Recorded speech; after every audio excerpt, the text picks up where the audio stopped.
There we go. And the other two board members are Brian Depew, working Zoom, and Jean Kelly, webmaster and a little bit of everything.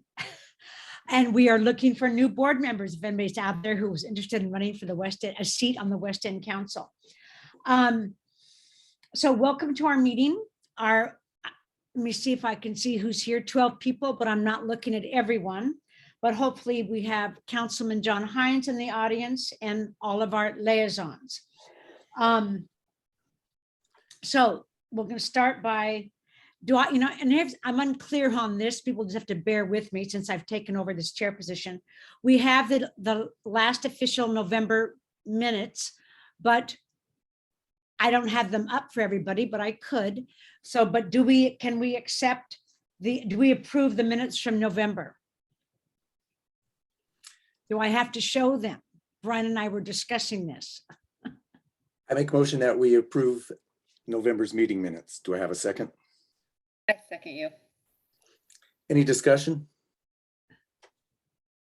Our minutes are listed along with the video recording on the West End Council webpage.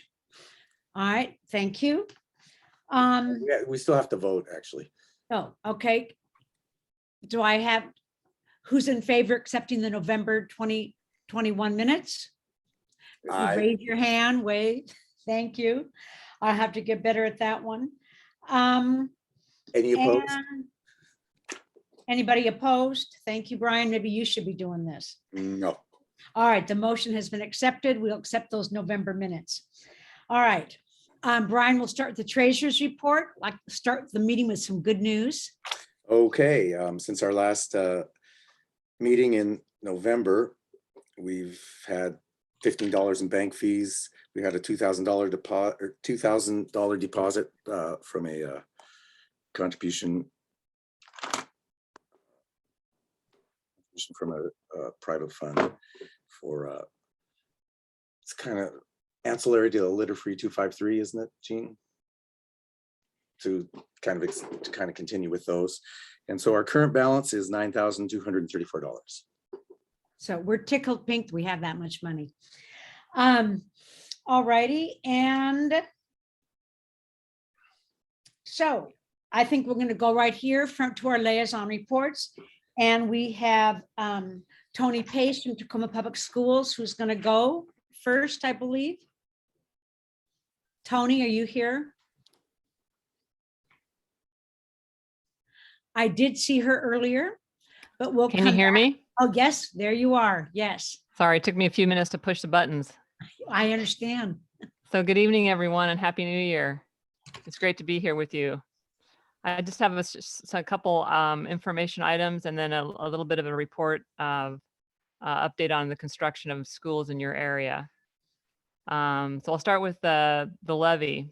Tacoma Public Schools has 2 expiring levies up for renewal in February. Ballots will show up in the mail beginning January 21.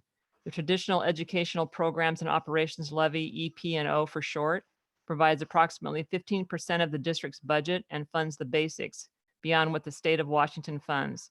The levy includes approximately 500 employees such as a classroom and special education teachers, counselors, nurses, librarians, safety staff, building maintenance, and more. It also funds our early learning preschools, which the state does not consider basic education. The technology levy, first enacted by voters in 2014, will continue providing the computer hardware, software, technology, support system, personnel, cybersecurity, and other systems that support our one device for each student learning system. Using technology levy funds, TPS expanded this system during the pandemic and plan to continue to support learning in and out of the classroom. I have a little bit of information about COVID testing. We have rapid COVID testing for students, staff, and families. Tacoma Public Schools students, staff, and their immediate family members can get tested for COVID-19 at TPS Clinic, open every school day. The district is partnering with Premier Medical Group to offer this testing. And the testing is at Madison Early Learning Center at 3101 South 43rd Street, Tacoma, from 1 to 5 p.m. on school days. and it's for TPS students, staff, and their immediate family members. Test results are available online within 15 to 20 minutes. So that's my two information pieces that I have to share with you tonight. And then real quickly, some updates on some of the schools in your area. Downing Elementary School. Of course, most construction crew members have completed the drywall throughout and have started framing the entryway for the Boys and Girls Club wing at the new Downing Elementary School. The team continues mechanical, electronic, plumbing, fire, and HVAC duct work, rough-ins throughout all areas. Tile work in the main office, administrative, and bathroom areas has started. The new Downing Elementary is 52% complete. Skyline Elementary. The shell of the new Skyline Elementary School is complete and work can begin on the vapor barrier of the roof. The Turner team has also continued developing mechanical, electrical, plumbing, fire, and HVAC ductwork throughout rough-ins throughout all areas. During winter break, the existing Skyline gym floor was demolished and a new floor installed. Moisture below the existing gym floor caused damage and was a safety hazard. Skyline students will continue to use their existing school for the 2021-2022 school year. The new building is scheduled to open in the fall of 2022. And that's my report for tonight. All right, thank you. Try to get it in under 3 minutes. Very good. Thank you, Tony. You did a great job. All right. And can we have, let's see, Ted Richardson, are you there? Hi, everybody. Ted Richardson with the City Manager's Office at the City of Tacoma. I have a few updates for you tonight. Let me find my notes. So the big news out of the city is that our new police chief, Avery Moore, started yesterday. He was hired and confirmed back in December. And so he has been on the job for now 2 days. And he is he was originally or previously with the Dallas Police Department. And then next, we had 3 new council members start just about 2.5 weeks ago.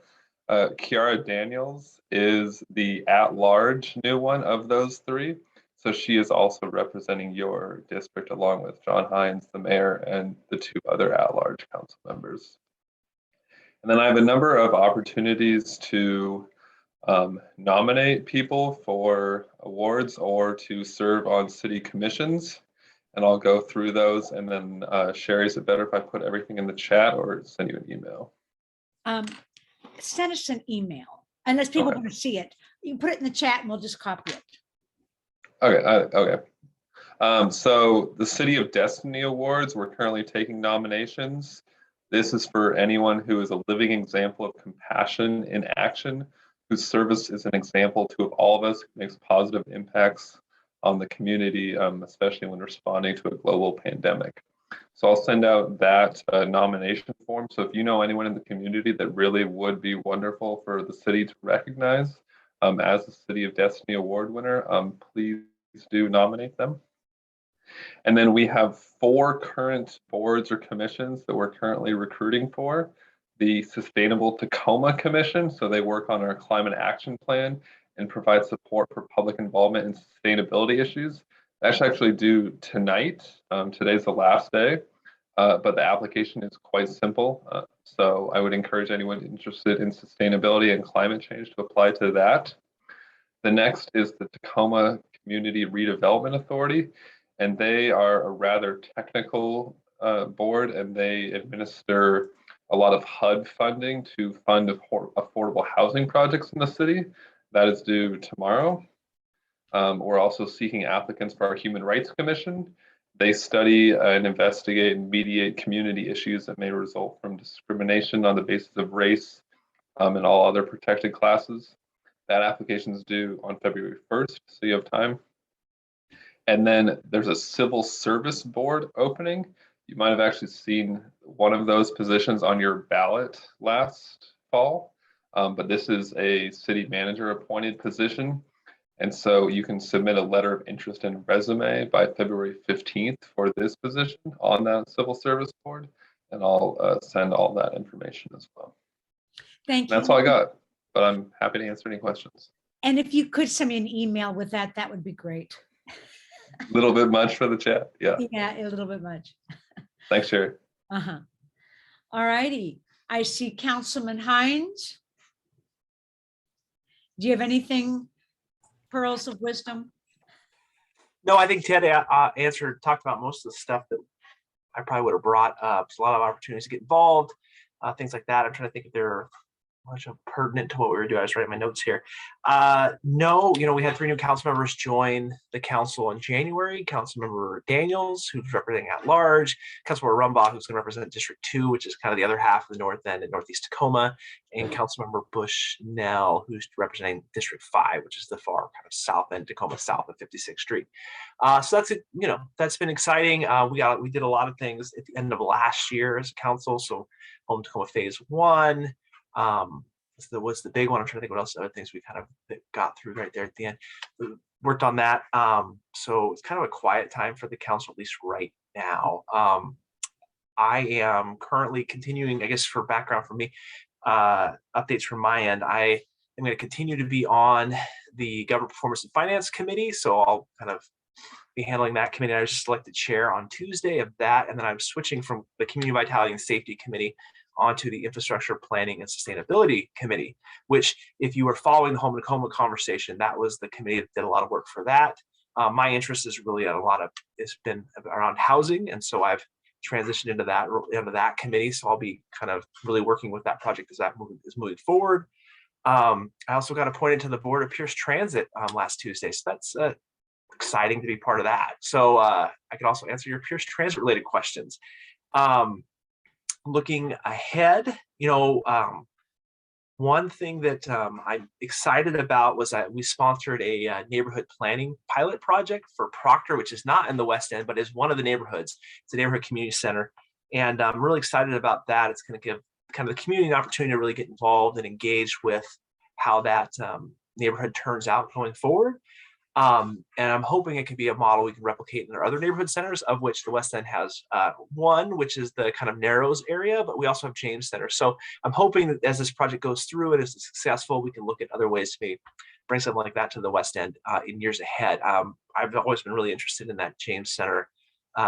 Sometimes it's called the Four Corners area because you have Fircrest, University Place, TCC, and Tacoma kind of meeting there.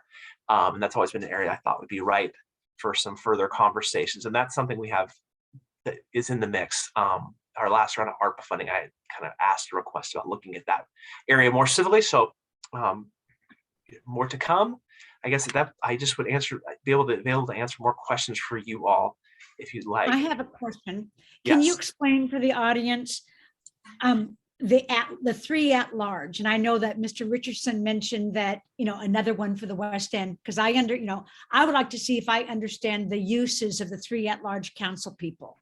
Yeah, it's kind of an interesting dynamic. We have 3, and I guess the 5 of us that have districts tend to be more focused on what happens in those districts. So a lot of the issues kind of that come up within District 1, which is kind of west of Union and north of University Place, Fircrest is my area. So that person tends to serve as the point person for that area. The at-large members are meant, I think, ideally to think more broadly about kind of citywide policies, right? So they are your representatives too, and they represent everyone in the city, but they often focus more on kind of broader policies that have bigger implications in the city. And they partner with us on certain things. So Councilor Walker and I have worked together on other ones, but yeah, that's kind of where they've kind of traditionally fallen in their role. Okay, so they're dealing with more policy. So if somebody had an issue that was broad reaching, it would be okay to CC them. Yeah, I would, and I would always say that, I always am very receptive to things, but if you found that there was something that you wanted to reach them out about that maybe wasn't I wasn't there, they're available for that conversation too. I guess I've always just wanted them to know the issues. So when they're debating them on the council, they understand what's going on in the different neighborhoods. Yeah. And that's one of my reasons for CCing on occasion. Okay. Yeah. One other issue, Sherry, because I just remember, the Avery apartment building that has issues with trash, that seems to have been addressed. I went and talked to the manager, on Monday after visiting there on Sunday, and they I have not gone out and taken pictures yet, but they have assured me that that is all taken care of and that that will not be an issue in the future, which I know it came kind of to your attention. So hopefully I'll keep my eye on that property. Good. That is very good news. Okay, for everybody in the West End. Okay, and liaison, who would like to go next? Any liaison at the waiting? All right, our Pierce Transit. Yeah, hey, good evening, everyone. Thanks for having me again. Nathan Bevell, Community Development Administrator with Pierce Transit. Just some information. So with the big snow event that we had last year, last year technically, in December, Pierce Transit, we had our downtown circulator service working, and our snow routes are posted on our website. So all of our inclement weather services were in place last month to keep the community moving. Should another development like that or weather event like that arise again, we'll be ready to assist with transportation in the downtown area without a break in service. Something to note that we're excited about, there is a transit-oriented development doing a groundbreaking ceremony tomorrow across the street from the Tacoma Dome station. Tacoma Tracks is the name of the development. What we're excited about is they will be utilizing our ORCA for multifamily program. So they'll be providing regional ORCA transportation cards for all of the tenants in the building. So helping with the congestion in the downtown area and providing a worthwhile amenity for their tenants. We, over the last year and a half or so, we've talked about our microtransit services that we've dubbed Runner. Later this year, we're going to have our 4th service rolling out. We're still going through the RFP process because we do have federal funds that are helping pay for this. We've got to make sure we're compliant with the grant program for that. So that is the first last mile connection service that'll be serving the Parkland, Spanaway, Midland area of our area. We're still in need of personnel, everything from our transit operators to we're currently recruiting for our executive director of finance and kind of everything in between. So anyone looking for a change in career or just want to see what's out there, please send them to us. Our recruiting team would love to speak with them.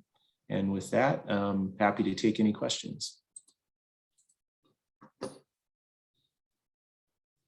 Okay, thank you so much, Nathan from Pierce Transit. Appreciate it. All right, do we have Walt Birdsall, Pierce County Health? Can I ask a question to the Pierce Transit gentleman? Yes. Hi, Nathan. My name is Kathy Pick. I love the Pierce Transit system. I just wanted to tell you. I have a question about the ORCA cards themselves. I live in the West End, obviously, very close, in fact, across the street from Tacoma Community College. Since a year ago, September, when the Safeway store at Highland Hills closed, I am not aware of anywhere that someone can go in person to an ORCA place or kiosk or customer service type desk to reload our ORCA cards with cash. Do you have a place in this part of the West End where someone can do that? Great question, Kathy. So Thank you. off the top of my head, I don't, but one of my coworkers who handles our retail outlet and our partners, she can get me a couple of locations in the area. And if it's okay, I'll put my contact information, my email address in the chat. Please send me an email after this meeting. Sure. So I have your information and I'll make sure you get that. Sure. I just, I have a couple ideas. I've always wondered why there wasn't an ORCA kiosk at the TCC Transit Center. Maybe it's a safety issue, maybe it's a crime issue, I don't know. Yeah. I know in years past that, I don't know if you still work with Fred Meyer's, but there's a marketplace store, which is kind of like a mini Fred Meyer. And in years past, they may have been able to reload ORCAs. So with our bus rapid transit line, that's one of the benefits. There's going to be kind of kiosks and things where you can load that. But I love them. with the next generation Orca system that's getting ready to launch this spring, we are trying to identify kind of Orca deserts and find locations where there's not service, like you mentioned, where you can go in, get cards and all of that. And so Pierce Transit and the region as a whole is taking a look at that so we can expand our retail network partners. And with the new type of Orca cards that will be issued later this year or be available for purchase this year, they're going to be more like the gift cards that you can pick up, anywhere. They're just going to have, an Orca rack or an Orca card with the regular gift cards and stuff, and you can pick them up and it'll be easier to load those once the mobile service is up and running. But that'll be a little later. But yeah, we are looking to identify areas where we are underserved with providing access to Orca. Happy to help. Yeah, thanks, Kathy. Oh, you're very welcome. Great answers. Thanks. Any more questions? All right, we'll go to Walt and then Michelle from the library. You'll be after Walter. Hello, good evening. Thank you for having me. I'm Walt Birdsall with the Tacoma Pierce County Health Department. I'm a health promotion coordinator. If you have any questions or if you know of anyone that has questions about COVID, I would like to recommend that you go to the Tacoma Pierce County Health Department website. There's a lot of misinformation and disinformation on the internet. If you just go floating around on the internet, it's going to be even more confusing. I'd recommend going to the health department website. You'll find information about vaccines, testing options, current guidance and data, things like that. So they put a lot of effort into getting the information out for folks.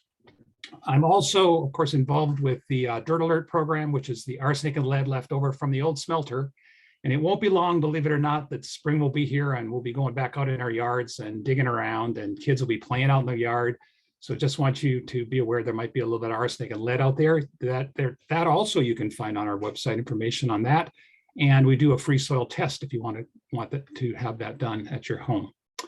On a personal note, I want to let you know that I'm going to be retiring from the health department the end of this month. So I will no longer, this will be my last meeting as a representative of the health department. I've enjoyed that role, but I'm going to be moving on into retirement. I am a citizen of the West End, so I'll be coming to the meetings just as a citizen, and there'll be someone else doing the reports. So, and Sherry, I might see you down at Titlow. Okay, good to know, Walt. Yeah. Okay, Michelle from Tacoma Public Library. Hello, everyone. So at Tacoma Public Library, as well as Pierce County Library and Puyallup, you can pick up a free COVID test. We have both the antigen and the PCR tests available. The supply chain is a little bit, we're still working out the supply chain from the health department. So I do suggest visiting our webpage before you stop in, and you can see how many tests are available at each branch. But those are available for you here at any of the Tacoma Public Library locations. Also, we have all kinds of events coming up. I highly encourage you to visit our website and see what we're doing. We have new Storytime STEM backpacks that the kids can check out. This is a really neat little backpack, and it has a variety of different games and storybooks and different activities that they can do. We're getting really good feedback on those. The kids really like them. And one last thing is we now have merchandise to sell. So if you would like your very own Tacoma Public Library t-shirt, you can buy one now from our website. Does anybody have any questions? Okay, thank you. Thank you, Michelle. I know a lot of people that have come to get the COVID test, so that's really a nice giveaway. Okay. Are there any more liaisons out in the audience? Do we have Tacoma Public Utilities, Metro Parks, Tacoma Fire Department, Port of Tacoma, environmental services. Anybody else I left off? Okay, so we'll get into our guest speaker. Tonight, we only have one, Julia Ov from Relay for Life had to take a rain check because she was having toddler issues. So we have Detective Henry Betts, the Tacoma Police Union president, who is going to join us to hear about the community's concerns and provide any information about current issues in policing. So, Henry. Detective. Great, thank you. And thank you guys for having me. Just a couple quick points. One is I'm speaking tonight just as the local president and not as a detective for the city of Tacoma. And I have to clarify that because I'm likely to say something that would get me in trouble if I was just speaking to you as a detective. And that's part of the reason I reached out. The main reason I reached out and kind of invited myself to your meeting, thank you for having me, is that I wanted to hear. I'm really here to listen. And every now and then it's good for us as a union president to hear what the community is really thinking and saying. Sometimes we only get like a narrow swath of the community's input and we're not really getting enough of it. And I can do that a little bit through reaching out to our really good CLOs. And I see that Officer Braz is on here. She's going to give you tons of good information about stuff that's actually pertinent to your neighborhoods and really good information. And I'm not going to give you better info than her, or especially not narrowed down into the area that the neighborhoods that she actually works with. But what I can do is talk is like on behalf of all the cops, the detectives, the sergeants, and tell you kind of more openly about what's going on. So my first goal for being here is just to listen and try to gauge, do we have a good feel? Does our union do it? Does our police officers have a good feel for what the community really needs or wants? Or are we misguided in that? And then secondly, I can speak more candidly and answer questions that maybe sometimes is hard for an on-duty CLO or a lieutenant, sector lieutenant, or somebody that has to speak and represent the department. Sometimes it's easier for me to give kind of more cut and dry or frank answers. So that's why I'm reaching out tonight. I'm really happy to be here. I gotta say congratulations to Mr. Birdsdall. Retiring is a big step. It's a big deal. So congratulations to you. And Nathan with Pierce Transit, I got to tell you on behalf of the cops, the whole hiring and career change thing, I felt kind of like that might have been pointed my direction because I have so many cops fleeing the profession right now. So I'm going to ask you not to mention that in front of large groups of police, please. We're trying to hold on to as many as we can. Do I have any questions with that intro there? So Henry, I'll just give you some info on what I hear from them. Just as a CLO and what I catch from them. Number one is staffing, call response. There's very, very little that we can do. Like, I mean, you know, as well as I do, it's taking a long time for call response. The other issue is concerns about how we respond to calls because of the House bills. And then dealing with the homeless crisis and that kind of thing. So that's really the main issues that I get.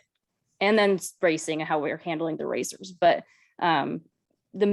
all of that ties into staffing. So.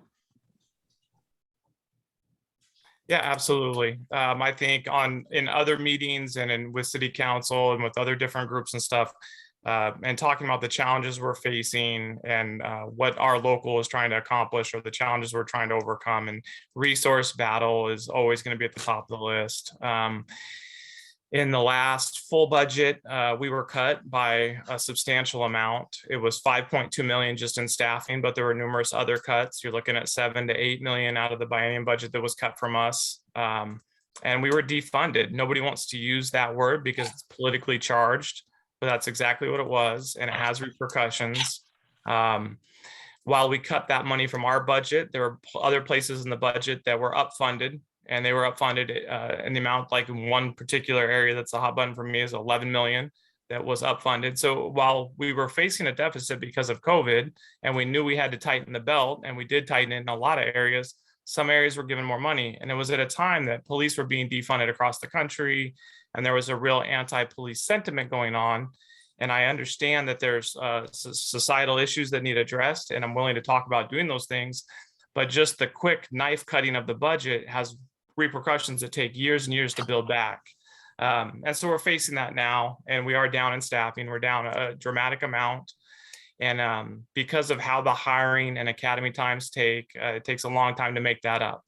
But that is one of the biggest causes of frustration that our community is facing now, is the lack of police services or the lack of ability to get timely services.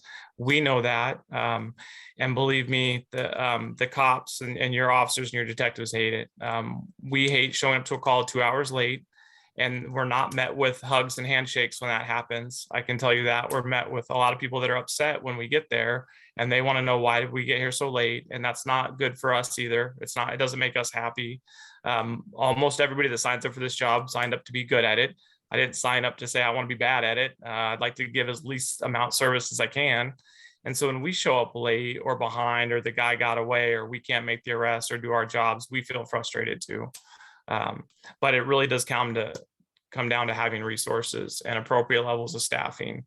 I don't want to go on to like a 2-hour thing, but if you just started looking just at base levels of the numbers for population and the amount of crime in Tacoma, and then the number of officers, it doesn't add up when you compare it to any other cities of our size.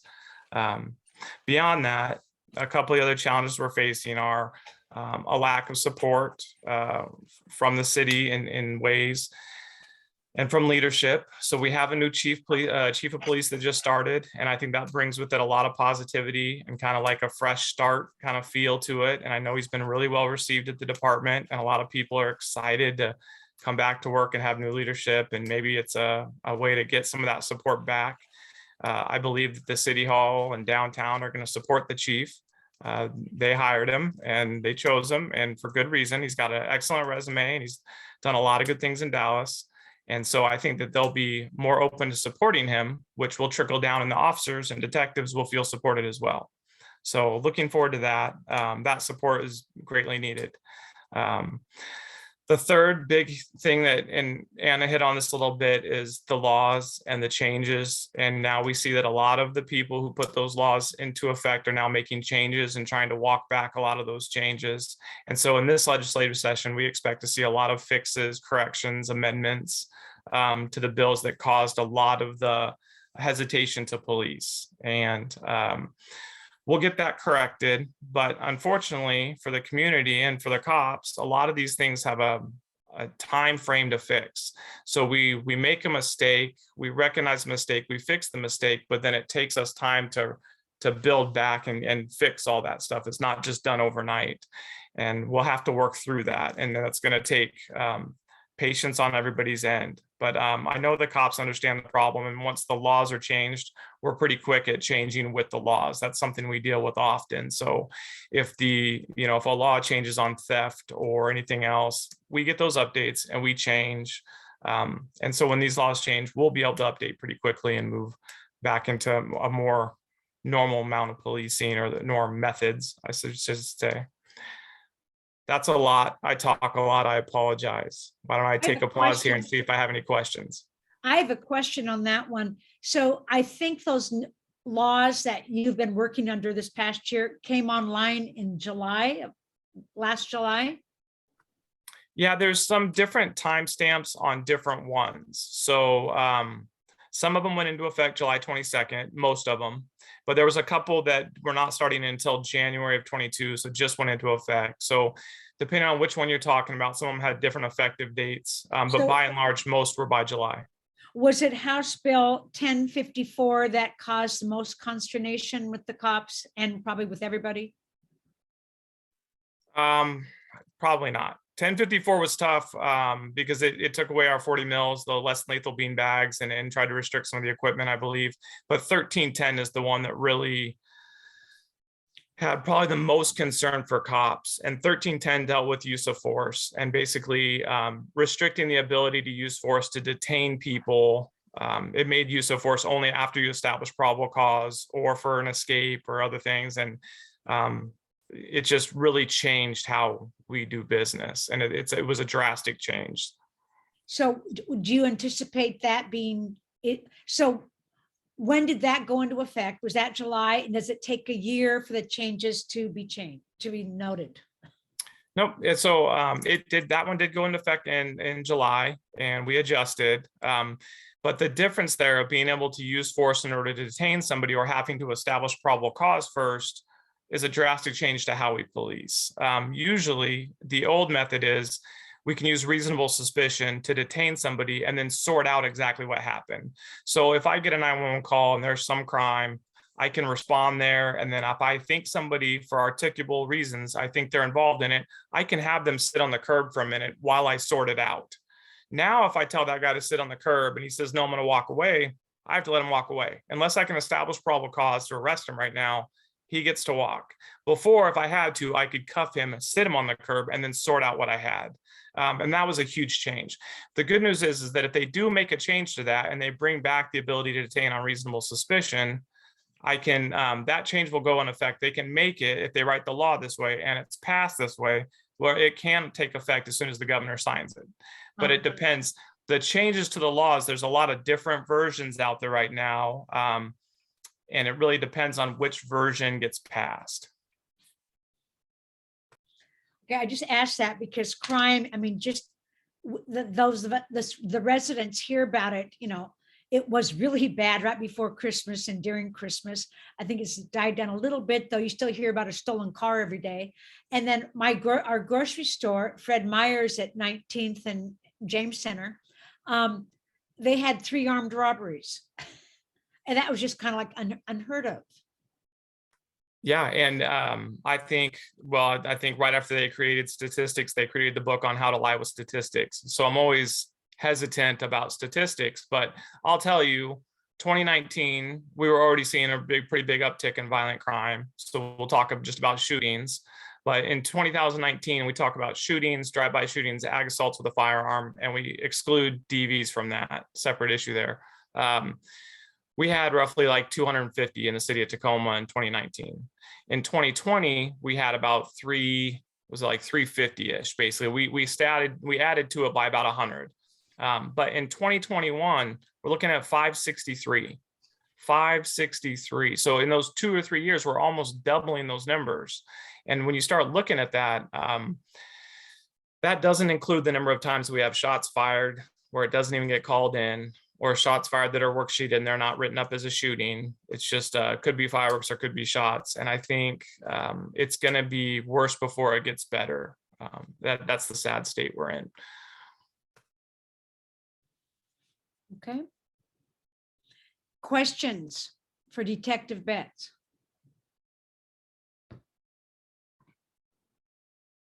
I do have a question.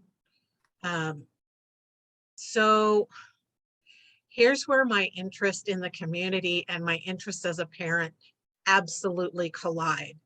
I have a huge issue with some car campers in my son's school zone. My son is 12.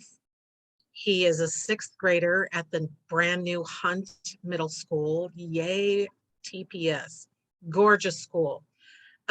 Before school started, some parents were already reaching out, council members, Tacoma Public Schools safety officers. She's captured some photographs.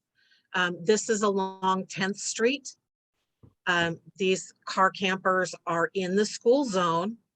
I've actually had a conversation with the principal of the school, who has gotten a very lackluster response. There's a lot of passing the buck. And I would like to know, without infringing on people's rights to participate in life-sustaining activities, what can we do to make that school zone safer for our children? So I know exactly who you're talking about. I'm very familiar with him. I know him on a first name basis. I have cited him for human habitation. I have cited him for parking. Road use compliance has been out there. Neighborhood community service has been out there. We have worked very hard, but just this last year, there was a case law passed, City of Seattle v. Long, that's put a damper in us towing vehicles that are used as a residence. And so in order for me to tow him, I have to go through step after step after step after step and give him all different types of resources and options before I take his home away from him. Sure. He supposedly has a family member that lives in an apartment complex across the way. We've tried very hard in trying to get him to move in there. He's given us timeline after timeline. And so I'm very familiar with him. I'm not just letting him live there for free. That's not what I'm working. I've offered him lots of resources, and I promise we know what's I'm going on. sure you have. I have no, So I have I'm no not doubt trying about that. to make Right. excuses for what's going on. It's just there's No, no, been no. new established, and so we have to follow the rules. We can't just tow homes in anymore. So Right. Can you, can you repeat situations. that case? Yep, it's City of Seattle v. Long, and it has to do with financial restrictions, because somebody has to pay the bill in order for him to get his car out of impound. He has to pay for that, and if he can't afford to live, he can't afford the impound. So it's right. I have to play the very fine line between the law and the right thing to do, and so it's where I kind of stand with this judge. And I completely understand, because I am a housing and homeless advocate. So that's where my interests really do clash. And I haven't sent any emails, and I personally have not taken any pictures. And Well, several of other people have sent in email 311s, and I've talked to Mike Rupert from the school. School patrol. I believe you. I believe talked to that everybody. My lieutenant knows about it. My old lieutenant knows about it. This is not like we're very, very familiar with this situation. So thank you very much.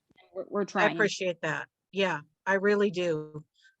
My concern right now is that others have joined him. I know, I saw that. I unfortunately I've been off this week because I was quarantined, so I haven't been able to do anything. Sure.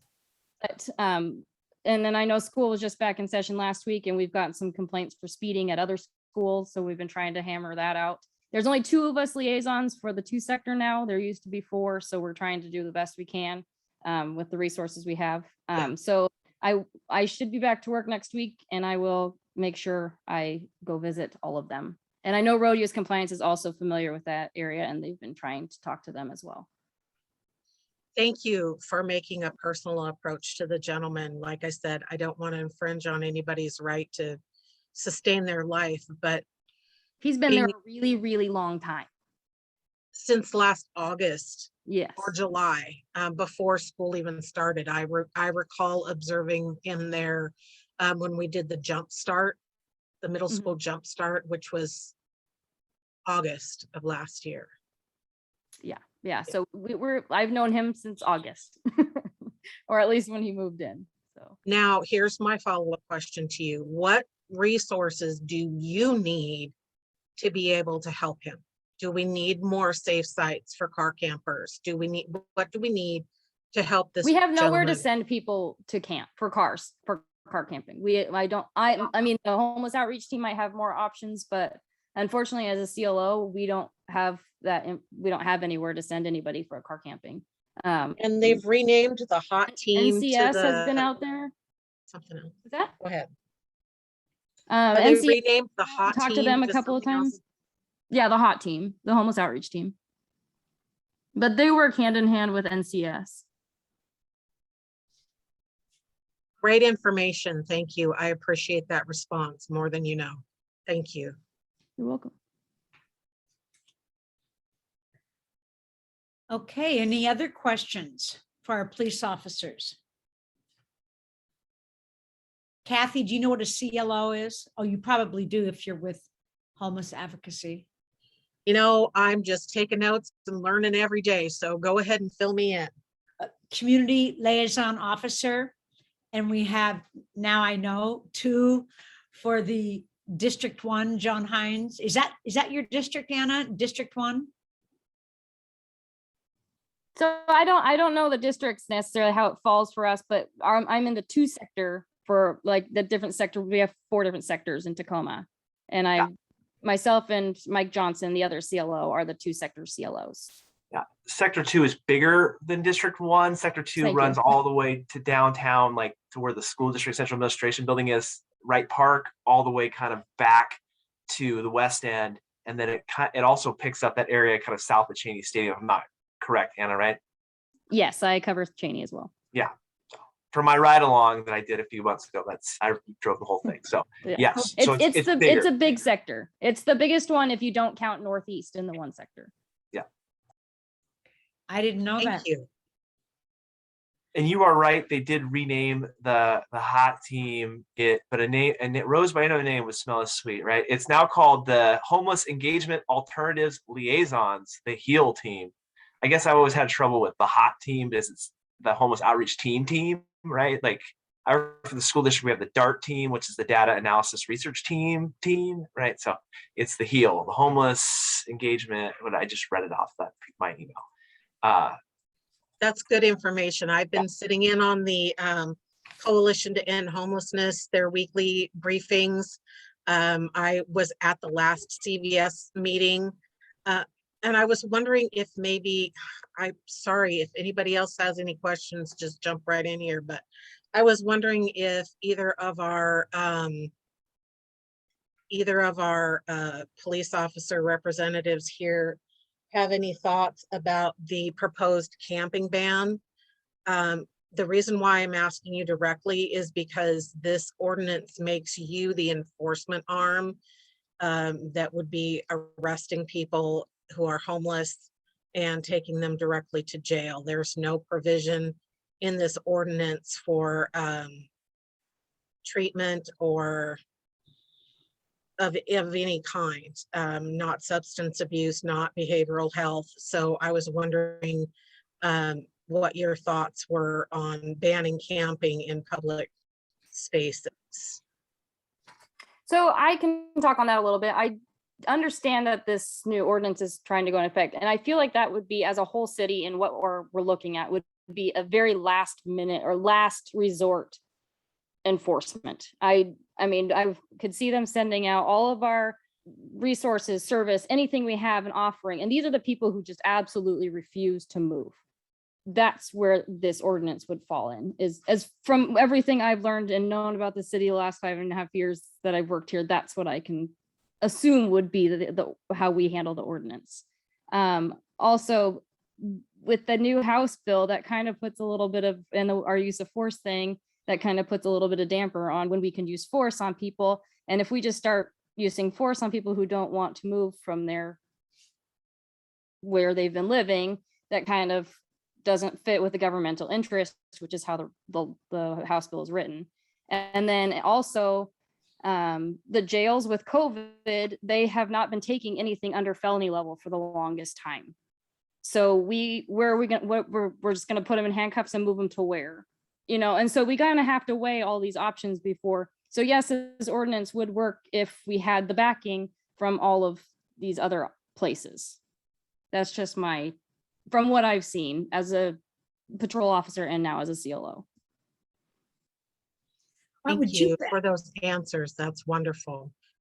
Would you back up and tell us again? So they're only accepting who in the jails? For the longest time, due to the COVID outbreaks and the COVID issues, they've only been accepting felony level or domestic violence crimes. Okay. And DUIs, I believe, as well. They've been booking DUIs as well. Which is why our petty theft has skyrocketed. Nope. Okay. Thank you. Any more questions from the audience for Detective Betts or our CLO, Anna Braz? All right, well, thank you, our two police officers. That was very helpful, and we appreciate getting your perspective. All righty. New business. Does anyone have any new business? Brian, do you have some bills to pay? Yes, I do. I'd like to make a motion to pay the bills. The bills being a $25 charge from the City of Tacoma Tax and License for our business license for the coming year. And our mailbox at the mailroom for the coming year, that's $192. I'd like to make a motion that we pay the bills. I second it. Is there any discussion? All right, all in favor of the West End Council paying their bills? Aye. Raise your hand. We have a lot of money because we were given some money from a private foundation. So we're feeling a little flush. So we have another motion to make. And Yeah. this is the first time I know we've had this much money, over $9,000. So Jean, Yes, I'd like to have the floor to move that we, I think it's time that that West End investigates looking to build a new website for our organization. It will check those boxes of doing more outreach and being more accessible to the community. So I would like to propose that we do that and we start the research looking for maybe a local designer and use some of the funds for that to start building our social media presence and our website. Do I have a second to? I'll second. Okay. all right, discussion. Our website and social media need a sprucing. No ands, ifs, or buts. I think we could attract more West End residents with a better and easier to find, I might add, website, and with matching connecting social media. I agree. Okay. So, Sherry, I already have looked at one possible person who's local who designs websites, but we can maybe at the next meeting, February meeting, we can present some research about what it might cost and who we might use, that kind of thing. Okay, well, let's just, is there any discussion from the audience about us looking into a web designer? All right, seeing there's no discussion, are we ready for a vote? Wave your hand if you're approve of us looking for a local web designer. Anyone disapprove? All right. So Gabrielle, you with the fire department by chance? Me? Sorry, Yeah. no, I'm not a part of the fire department. Okay, all right, Sorry. all right. Just wanted to make sure I didn't overlook a liaison.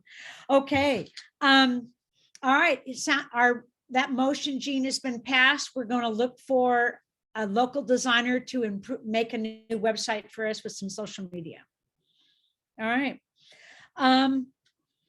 So, and I would like to end by saying that the West End Council used to have 9 board members.